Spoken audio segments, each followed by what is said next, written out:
It looks like something has been agreed upon, but the problem is moving forward on that agreement seems to be the real challenge. Well, it's time to look at the national minimum wage and the December 31st deadline given the federal government by organized labor. Joining us for the discussion is labor enthusiast Shina Lori Mikon.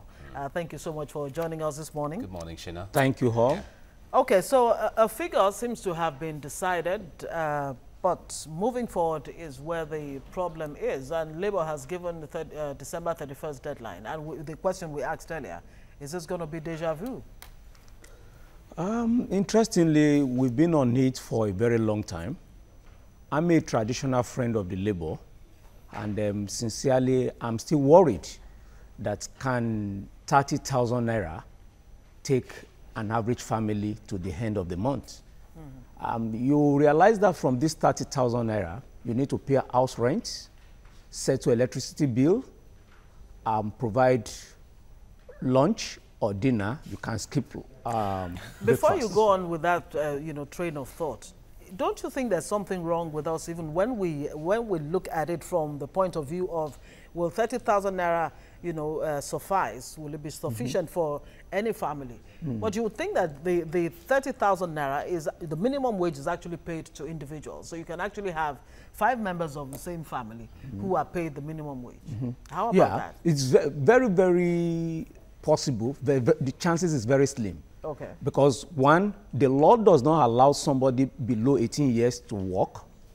So when you have a wife, it's very rare that you have a son that will be 21, another in 18. It's very rare. Okay. So the reality of it is that the minimum wage is a starting point. There are people who earn 70,000 naira a month. Yes. But with this minimum wage, it has to also be increased. If you are previously earning 30,000 before if you are earning 70,000 before the minimum wage of 30,000, something will be added to your 70,000.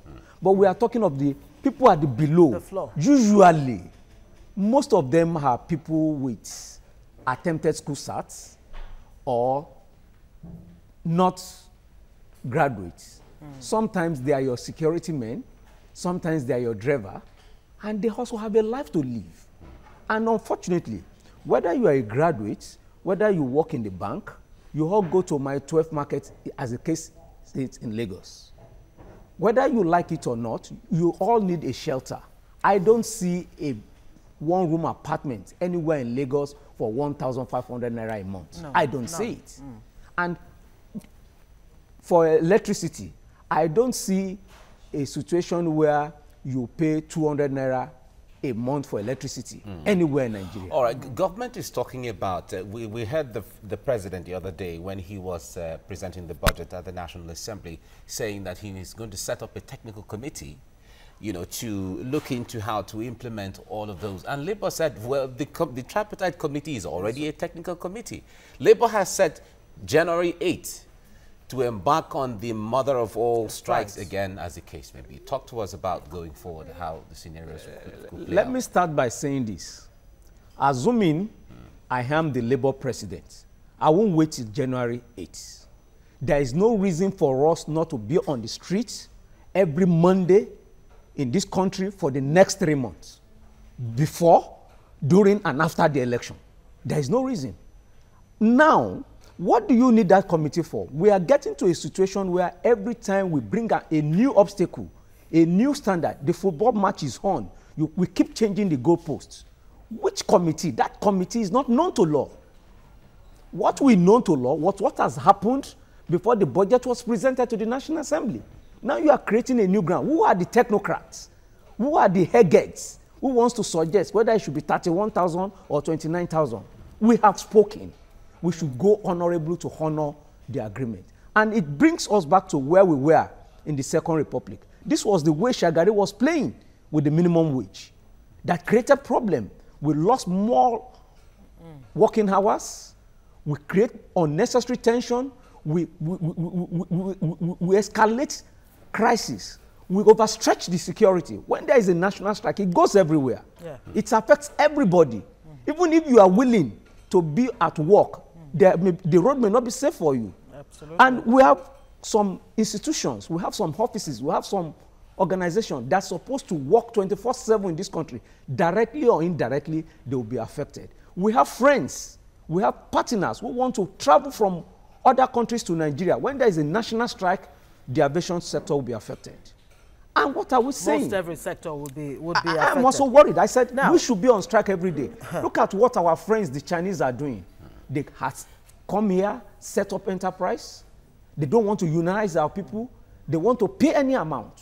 Sometimes they look at your size, they look at your shape, they humanize you, telling you they are doing interview. Sometimes people are recorded. There are CCTV, secret camera recording you. Sometimes they check, they search you nakedly, all just because you want to work, or just because you want to have a living. I feel so worried. I feel so concerned. I don't know how a family lives with less than 30,000 naira in a month. I don't understand. Of course, I mean, the research shows that government employs less than 2% of the population. And of course, a lot of people, just like you have raised the issue, why is it that government really seems not to be willing to pay this 30,000 naira minimum wage? Is it that government was railroaded, was put under pressure to actually agree to this, you know, this figure? Because you had the committee, you know, on the side of government having the, the discussions with Labour, and they arrived at this.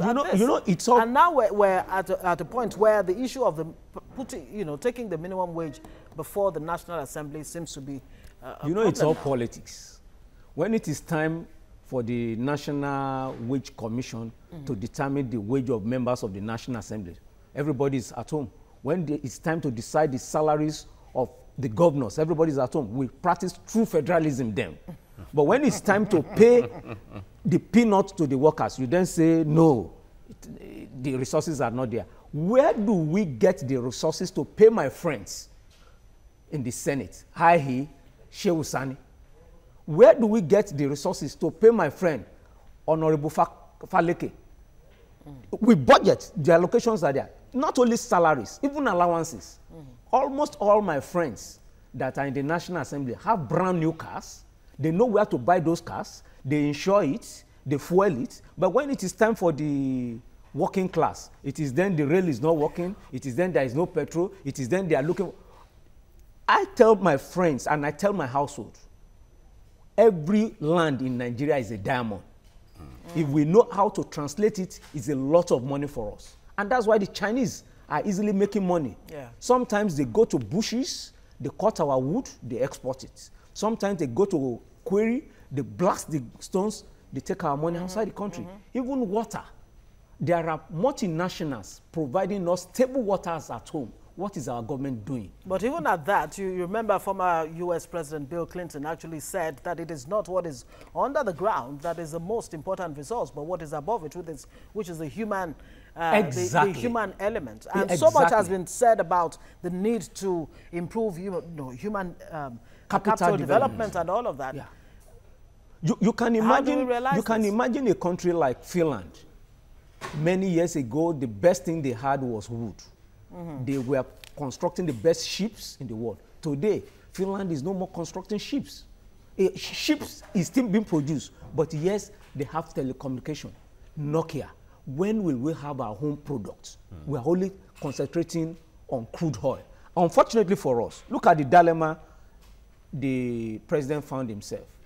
The budget for 2019 is being budgeted that crude oil will sell for $60. Today it's $49, $50. Exactly. You can see the dilemma you find ourselves. What from the 8th of January, what scenarios do you see playing out, and how will the average Nigerian be impacted or affected by this? Me, I'm a freelance consultant to the Nigeria Labour Congress. I'm a product and admirer of Labour leader #1, Michael Imodu, who engaged the colonialists. The first national strike in this country was organized by Michael Imodu. In fact, the colonialists were so uncomfortable with him that they deported him to Auchi.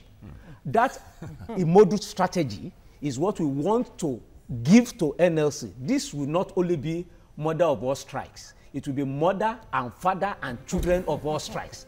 Already, ASU is on strike. Because I'm telling you, sometimes when I look at my own life, I wonder how we've been surviving. Yeah. You need to pay your school fees is a challenge. January is there.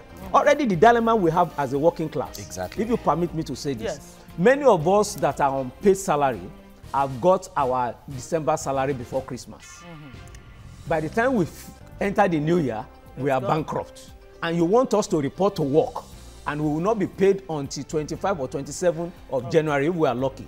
And you say we shouldn't have mother of all strike. All right. Inflation has eroded the value of what was paid in January, because if you go to my 12, either pepper or tomato, the price has gone up. Yeah. All right, we have to leave it here now. Shina Loremiko. Thank you, my brother. Labor enthusiast. Thank you very much for freelance consultant to Labor. Thank you very much for Thank you so much. Thank you. Right.